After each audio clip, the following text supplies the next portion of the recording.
السلام عليكم ورحمة الله وبركاته. قبل ما نبدأ في الفيديو نحب نرحب بالمشتركين الجدد اللي انضموا للقناة، ونحب زادة نشكر المشتركين القدم اللي ديما واقفين معايا واللي خلوا لي في تعاليق ويشجعوا فيا. ان شاء الله الناس الكل ناخذوا العبرة من الفيديوهات اللي نهبطهم، وان شاء الله محتوى القناة يعجبكم. ما تنساوش اللايك، ونبداو في قصة الليلة. القصة اللي صارت الليلة وباش نحكيها لكم من أبشع الحاجات اللي الإنسان يسمعها وما يتمنهاش لروحه ولا لغيره. بالحق وجيعة قوية فيها. باش نتعرفوا على وليد اسمه صالح، عمره 24 عام. عنده 5 بنات أولاد. أمه وأبوه يشوفوا فيه وفي ربي، ما عندهم كان هو سندهم في الحياة. يحبوه وفرحانين بيه، وخطبوا له بنية وعطاوه. ونهار عرسه بوه جاب له كوستيم من أضخم من ما فما، وأمه كيف كيف فرحانة خذات له اللي يلزمه الكل. فرحة ولدهم الوحيد. الدنيا ماهيش سيعتهم الفرحة. ما خطاو ما خذاوله، عاونوه باللي نجموا باللي يقدروا عاونوه. نهار العرس تعرفوا الصالة والفرقة والدنيا زايطة، الناس تزغرت، الناس فرحانة، الناس تشطح، جيرانه أحبابه أقاربه، الناس الكل أصحابه، الناس الكل في الصالة، الناس الكل فرحانة له. وليد عاقل ومتربي، والناس الكل تحبه وفرحت له. دخلوا للقاعة، دخلوا قاعة الأفراح. كما قلت لكم الناس زايطة تشطح فرحانة، والعروس قاعد بجنب عروسته في على المنصة.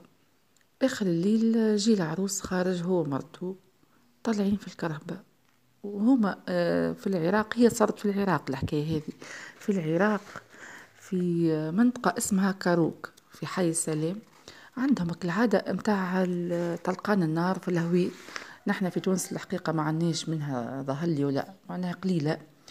بوه فرحان بولده، بدي يطلق في النار في الهواء. الوليد جي راكب في الكرهبة مع مرته ويشوف في أمه تبكي. بطبيعة الحال بالحق إحساس من نعرفوه الناس الكل، يعني ولدها الوحيد، حتى بنتها، حتى ولو عرس بنتها، الأم ديما في فرحة صغيرها لازم دموعها تهبط من غير ما تشعر. كي شاف أمه تبكي رجع باش يعنقها، بدي يبوس في أمه ويعنق فيها. جيه أبوه زاد حتى هو بدي يعنق فيه، وفي نفس الوقت معنق ولده وشدد المقرونة ويطلق في النار. لكن الزناد وحل، الزناد متاع المقرونة وحل بدي يعني يصلح فيه. وولده يقول له عايش بابا يزي من طلقان النار. وبوه قال له تو برك انت تخدم، خليني نكمل، يعني خليني فرحان بيك، خليني نكمل نطلق النار. هو يبعول في المقرونة، في الزناد متاع المقرونة، وخطفت. لكن وين جات المقرونة؟ جات في قلب ولده، جات في قلب العروس. راجل باهت ماهوش فاهم حتى شي، الناس مذهولة بعد لكانت فرحة وشطيح وتزغريت ولا بكي ونزيب. الأم خرجت من عقلها، البو يغزر لولده ويغزر لمقرونته ويغزر للدم، ما وفاهم حتى شي. العروسة في الكرهبة باهتة تبكي تعيط وتصيح. البو في التحقيقات وقت اللي حق معاه طلب اللي هو يعدموه، طلب اللي هو يعدموه، لأنه لا نجم يوصل ولده لداره، ولا ينجم يهز ولده القبر، حتى في جنازته ما مشيش بطبيعة الحال موقف.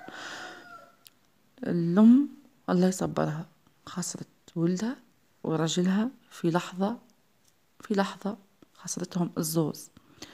الله المستعان، وكهوش على ربي يصبرها. عادت خايبة. البو نظن اللي هو أكثر إنسان تمس في الحكاية هذه، لأنه كما قلت لكم لا ينجم يوصل ولده عروس، ينجم يقف له في جنازته، في تغسيله، في دفينته.